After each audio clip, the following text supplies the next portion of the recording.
jumpa kembali teman-teman di channel Fitri Marisa Channel. Dalam kesempatan kali ini, saya akan coba sharing dengan teman-teman sekalian, khususnya untuk teman-teman dosen maupun praktisi barangkali yang ingin melanjutkan studi S3. Nah, kebetulan saya sudah lulus untuk studi S3 ini dan saya ingin berbagi pengalaman dengan teman-teman sekalian terkait dengan bagaimana merencanakan kuliah di luar negeri khususnya ya. Nah, ini sebenarnya tidak hanya untuk S3 tapi juga untuk S2 sebenarnya ya. Baik, dalam kesempatan kali ini saya akan coba memberikan apa yang menjadi pengalaman saya selama ini. Jadi artinya saya bukan orang yang paling sukses buku tidak. Kebetulan karena saya mungkin saat ini sudah mengalami, jadi saya ingin sharing saja kepada teman-teman sekalian. Baik, untuk merencanakan studi S3 tentunya yang pasti teman-teman harus siapkan ini adalah TOEFL maupun IELTS, yaitu kemampuan bahasa Inggris, sertifikat dari kemampuan bahasa Inggris, karena ini adalah seperti SIM-nya gitu ya. Jadi hal yang wajib yang harus dimiliki oleh calon mahasiswa S3 maupun S2 untuk bisa kuliah di luar negeri. Dan untuk berapa jumlah TOEFL dan IELTS yang disyaratkan itu biasanya tergantung dari kampus dan negara masing-masing. Biasanya kalau negara ini katakanlah memiliki bahasa atau mother language-nya itu bukan bahasa Inggris, itu biasanya tidak terlalu mengharuskan TOEFL maupun IELTS yang tinggi. Misalnya di negara-negara yang katakanlah di Bangkok atau di Thailand atau mungkin di Taiwan gitu ya, atau yang lainnya. Nah, namun untuk syarat-syarat yang lain biasanya memang perlu ada pengakuan gitu ya, ada sertifikat yang mana calon dari mahasiswa S3 maupun S2 ini juga memiliki kemampuan untuk berbahasa dengan mother language negara-negara mereka gitu ya. Nah, tapi secara umum ini saya lihat kalau saya amati secara umum syarat-syarat untuk bisa kuliah S3 gitu ya di luar negeri itu dengan TOEFL minimal 550 untuk TOEFL ITP atau IELTS minimal 6,0 untuk syarat gitu ya. Jadi misalnya ini kalau saya misalnya di Malaysia, Malaysia memang menggunakan bahasa Inggris untuk keseharian dalam akademik di dalam kampus ini mensyaratkan TOEFL minimal 550 dan IELTS minimal 6,0 atau mungkin TOEFL IBT 7 begitu ya. Nah, ini syarat yang wajib. Nah, sekarang karena ini sedang merencanakan, maka sebisa mungkin di jauh-jauh hari sebelumnya teman-teman menyiapkan ini karena untuk memperoleh TOEFL dengan skor sekian-sekian ini ataupun IELTS skor-skor sekian ini tidak semudah itu. Artinya ada proses. Kita tidak bisa katakanlah misalnya dalam 1 bulan atau dalam sekian minggu itu nanti begitu tes langsung hasilnya sekian, itu tidak. Artinya ada jadwal, jadwal itu juga memakan waktu karena ada periode-periode TOEFL ITP maupun IBT maupun IELTS ini untuk mengadakan semacam tes gitu ya. Selain itu persiapan dari diri kita sendiri itu juga harus siap. Artinya kita pastikan kita itu memang benar-benar siap, sudah pernah latihan atau sudah intinya kita sudah melakukan coba uji coba secara private gitu ya bahwa kita ini mampu. Nah, ketika kita benar-benar tes yang di mana ini berbayar dan berbayarnya juga juga tidak murah ya, khususnya untuk IELTS ini kita perlu pastikan kemampuan kita ini memenuhi begitu supaya tidak rugi. Nah, ini yang sering dilupakan atau sering agak diabaikan oleh teman-teman yang ingin melanjutkan studi S3 di luar negeri khususnya karena dianggap mungkin ini tidak terlalu apa ya artinya langsung bisa diteskan atau bagaimana memang dengan jadwal-jadwal sudah ada tapi kemampuan kita ini yang tidak bisa kita apa ya, istilahnya kita langsung karbit begitu ya, jadi ada prosesnya. Nah, bagaimana proses-proses ini kita punya cara masing-masing gitu ya. Kalau misalnya misalnya saya caranya dengan sehari-hari keseharian itu membiasakan misalnya membaca bahasa Inggris, mendengarkan bahasa Inggris, melihat melihat yang berbahasa Inggris dan seperti itu. Begitu. Atau akan lebih baik kalau teman-teman misalnya punya komunitas gitu ya, tidak harus kursus sebenarnya ya. Misalnya komunitas yang mana komunitas itu terbiasa untuk berbahasa Inggris sesekali begitu. Itu akan lebih mengimprove begitu ya. Oke, baik. Ini adalah kemampuan atau sertifikat yang wajib dimiliki gitu ya sebelum memutuskan untuk lanjut step-step untuk kuliah S3 ataupun S2 ini. Nah, kemudian kalau teman-teman sudah mengantongi sertifikat itu, langkah selanjutnya adalah teman-teman perlu menyusun proposal gitu ya. Karena kuliah S3 di luar negeri itu modelnya begini. Jadi ketika kita ini ingin memilih kampus, nah kita pastikan kita sudah mendapatkan ACC dari calon supervisor. Artinya kita langsung hunting saja, kita surfing profesor-profesor yang memungkinkan menjadi supervisor kita nanti. Nah, kita perlu mencarinya begitu ya, tapi sebelumnya kita perlu menyiapkan proposalnya. Jadi proposal dari S3 kita. Nah, di mana proposal S3 ini adalah mempertimbangkan beberapa hal teman-teman ya. Jadi kita kalau sudah mau kuliah S3 itu biasanya kan punya background, entah dari S1, S2 atau pengalaman bekerja begitu, pengalaman penelitian dan lain-lain itu kan memiliki background. Nah, sesuaikan background itu dengan mempertimbangkan pengalaman gitu atau bidang yang selama ini. Jadi usahakan eh, proposal S3 ini adalah memang sebidang dengan bidang yang selama ini teman-teman geluti karena ini ada track recordnya dan selain itu juga akan memudahkan teman-teman untuk nanti menempuh studinya gitu. Jadi kalau kita sudah terbiasa dengan topik-topik itu, otomatis kan nanti akan tinggal melanjutkan saja dan pengalaman atau experience research maupun publikasi yang terkait dengan bidang itu tinggal melanjutkan dan tidak belajar ulang begitu ya. Tapi satu dan lain hal mungkin ada something problem yang menyebabkan teman-teman harus hunting itu adalah kasus khusus ya. Jadi ini ya memungkinkan saja begitu ya, tapi ya memang segala sesuatu itu ada resikonya begitu ya.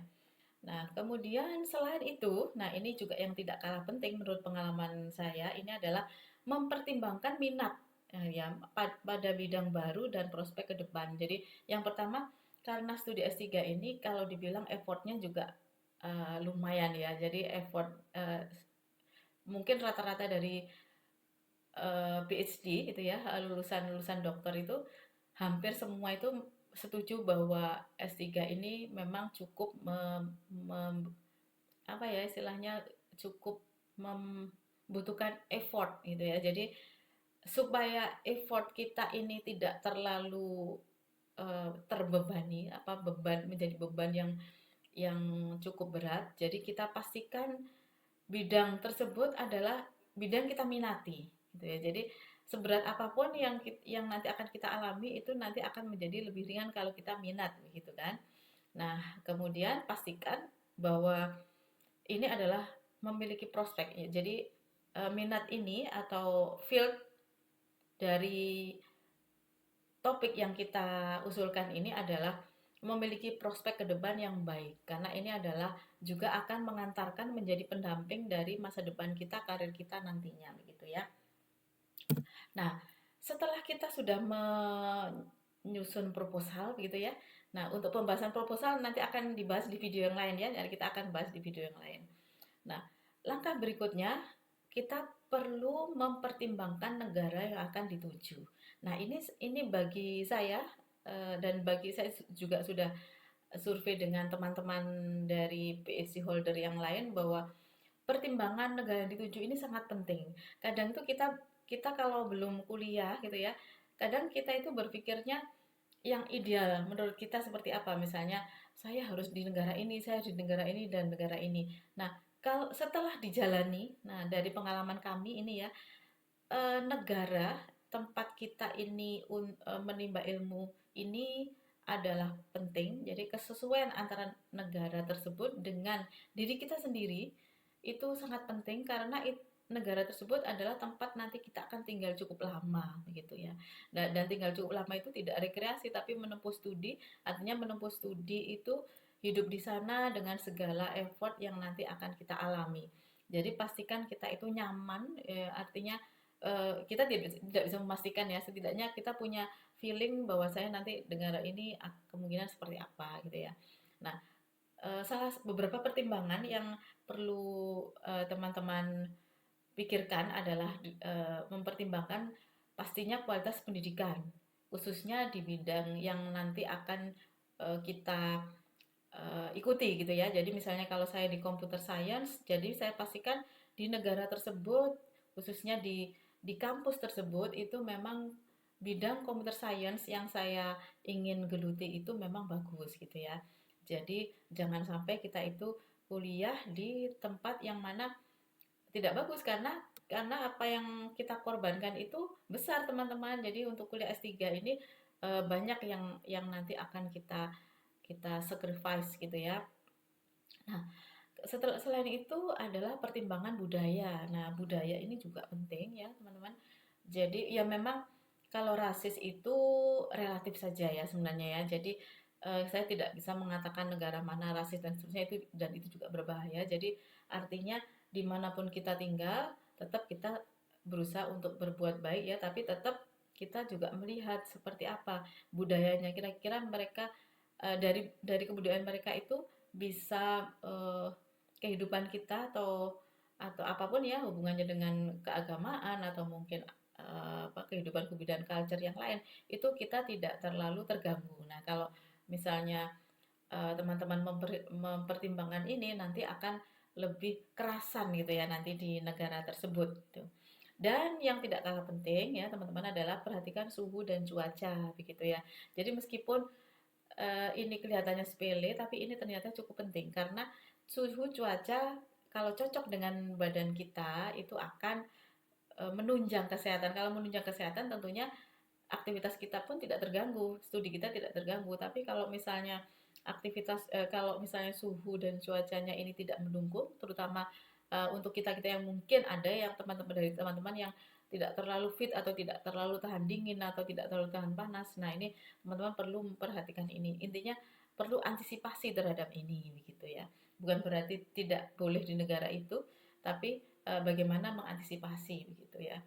Nah, kemudian berikutnya, kalau sudah pertimbangan dari apa yang sudah kita bahas tadi, kita perlu merencanakan biaya kuliah. Nah, biaya kuliah ini pastinya ada 3 ya, beasiswa pastinya, kemudian sponsor, atau mandiri. Nah, ini silahkan teman-teman bisa putuskan mana yang paling memungkinkan gitu ya.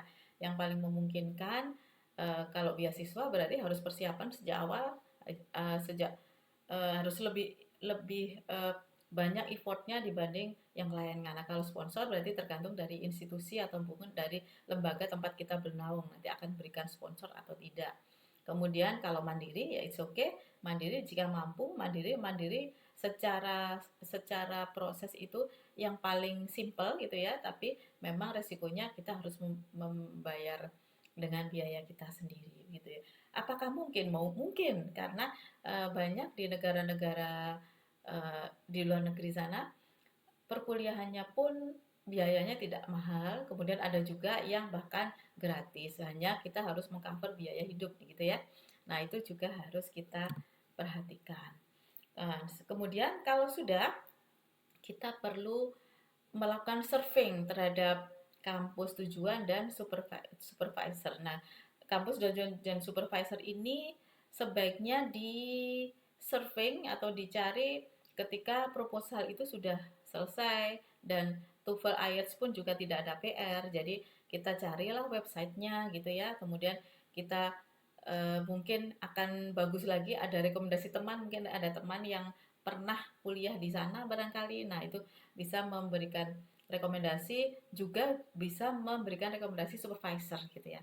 Tapi kalau misalnya kita benar-benar kosongan gitu ya, misalnya saya dulu kosongan, tidak ada informasi apapun, ya kita cari sendiri gitu ya. Kita cari sendiri di dalam websitenya. Dalam website itu biasanya ada staff gitu ya. Staff itu ada dosen-dosen atau profesor-profesor yang memungkinkan untuk menjadi supervisor kita. Kita bisa berkorespondensi dengan mereka. Boleh lebih dari satu juga boleh. Jadi mana yang merespon lebih dulu, nah dan mana yang cocok dalam berkomunikasi, nah itu teman-teman bisa memutuskan gitu ya. Nah, kemudian setelah profesor ini ACC setuju dengan topik kita, tertarik, biasanya profesor akan memberikan semacam ini ya, kalau kalau biasanya itu dari awardee mengistilahkan conditional letter of acceptance atau conditional LUE, artinya dapat surat penerimaan dari profesor tapi kondisional, artinya kita belum mendaftarkan secara resmi ke universitas yang kita tuju. Jadi ini dibutuhkan ketika kita nanti akan mendaftar officially. Jadi dalam officially pendaftaran itu akan diminta siapa yang bersedia untuk menjadi supervisor dan mana buktinya. Nah, biasanya seperti itu. Jadi kita pastikan kita sudah mengantongi ini gitu ya. Nah, kemudian kalau sudah, kita tinggal mendaftar secara resmi di dalam kampus, di dalam official websitenya. Nah, biasanya di sini ada yang berbayar, ada yang tidak berbayar. Jadi teman-teman perlu cek mungkin sebelum memutuskan gitu ya, dicek kalau misalnya berbayar keberatan atau tidak, kira-kira memungkinkan atau tidak. Nah, berbayarnya itu ya biasanya antara 500.000 bahkan ada yang 1 juta atau lebih gitu ya. Ada yang gratis. Jadi nanti teman-teman bisa menyesuaikan dengan kemampuan dan minatnya. Nah, kemudian itu sudah yang sekiranya eh, tips, trik atau langkah-langkah dari studi S3 yang selama ini saya rangkum ya dari pengalaman saya sendiri dan dari kolega-kolega. Baik, teman-teman, jika memang suka dengan video ini, silahkan like, subscribe, dan komen. Terima kasih. Assalamualaikum.